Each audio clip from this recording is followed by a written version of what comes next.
Hey guys, in this video, I will show you how to fix YouTube Shorts not showing on your channel homepage. Alright, so let's begin with the video. So, in order to fix the YouTube Shorts tab not showing on your channel, you have to follow these steps.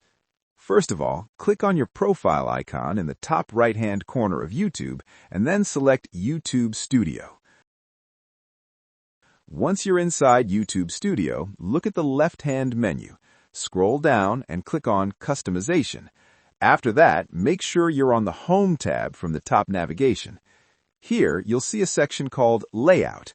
Click on Add Section, then scroll down until you find Short Videos and click on it.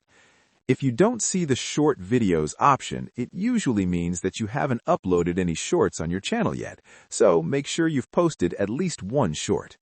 Once the Shorts section is added, you can reposition it by dragging it up or down to wherever you want it to appear on your channel page. After placing it correctly, click on Publish in the top right-hand corner to save the changes. Now, head back to your channel page and the Shorts tab should appear. And that's it. So that's basically how you can fix YouTube Shorts not showing on your channel homepage. So that's all for this video. See you in the next one. Thanks.